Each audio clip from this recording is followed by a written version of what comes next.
Our high-tech program. Computer games have been around for decades now, but gone are the days of Pac-Man and Spaceys. Games are now much more involved and addictive. It's not unusual for a player to lose an entire day gaming. They're also more social too, in a funny kind of way. The biggest online gaming trend is now multiplayer gaming, where you can play with anyone in the world simultaneously. But what do people want from all that? Escapism, excitement, community? Jackie Brown went to find out. Beyond the gates of mighty kingdoms lies a vast, unexplored world. Dude, your druid is like totally undergeared to be going against me. A world of honor.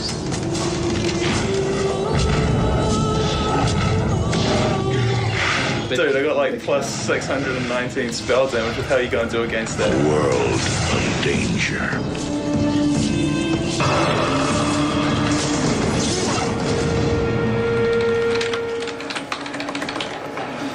WoW. That's the name of it. World of Warcraft, or WoW. It's an online multiplayer game with over 7 million players worldwide.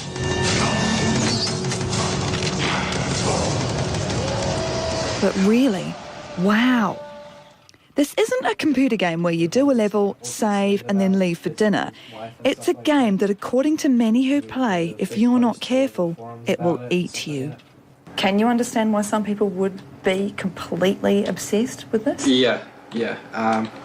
Especially when you get up to like the high levels, you start going with 40 people and doing stuff for 4 or 5 hours at a time. And that's really entertaining, but it can be quite frustrating. It's almost like a second job. Luckily, Chris and Peter are students, both studying multimedia. Both average about 5 hours a day. What's the longest you've ever played? When I first started, I rolled my mage and I started in the morning. You rolled your mage? Oh yeah, sorry. I started a mage character, which is a type of class. Okay. And I pretty much played through the entire day without realising what time it was. The whole physical human day? Well, you know, I mean, I got up at probably 11 or something, and then, you know, went till dinner type thing. Goodness, and what about you? Played for like 48 hours straight. Toilet breaks, did you? Yeah, definitely. Good. And smoker breaks, and that's pretty much about it. I'm glad you're looking after your health. Yep. That's the most important thing. So what is it about this world that make normal guys like Chris and Peter want to spend hours and hours and hours here? Well, I can cast fireballs, which are my most powerful spell. I can turn into a bear. He's a druid. I can turn into a cat. They can shapeshift. And I can sneak around. Go into cat form. Go invisible. Pull aggro. And I can turn into like a seal. And I can do flame strike, where just like a burst of flame comes out of the ground and just friggin' pwns anything that's in it. Friggin' pwns everything, man. Yeah. Totally. It's an addictive fantasy environment. It's a place where you can be whatever you want to be. You can be strong, you can be powerful, you can be like just... In many ways, it's better than real life, I guess. On Tauren, you can change their facial hair, give them, big beards or all sorts of crazy stuff like that, and you can change their horns to suit how you like. And something for every young male. Each character dances, and this one strips. And with little benefits like that, it's no wonder the game has even made it onto South Park.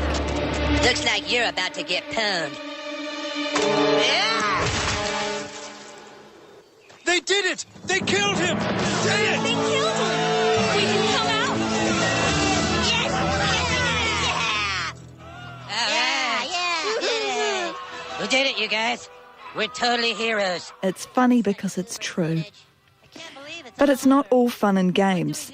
Sometimes it can get a bit out of control. In May this year, a 13-year-old Chinese boy committed suicide after playing World of Warcraft for 36 hours straight. Another online game called Second Life is so involved that it's employed a virtual journalist to report on the goings-on inside.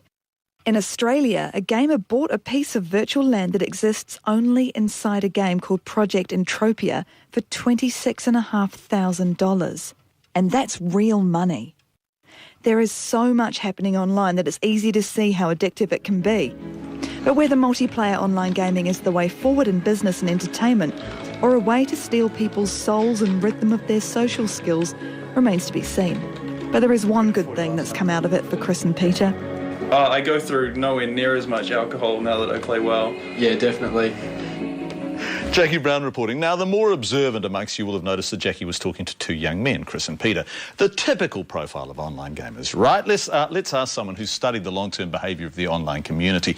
Mickey Sixeye leads Telecom's Emerging Technology Services Group, which identifies changes in customer behaviour and works to develop next-generation products and services for these people. Mickey, welcome to the show. Thanks, John. Right, so we saw two young men there. What percentage of gamers would be young men? 90%? Well, these guys are kind of almost atypical, really, of the typical gaming market. So the typical gamer in New Zealand is more likely to be female and kind of even more surprisingly, more likely to be over 30. You're joking. No, serious. And are they doing things with swords and axes and kind of rescuing damsels in distress, or are they playing other games entirely? They're playing these types of games, but they're also playing other games like backgammon and solitaire, more traditional games. Yes.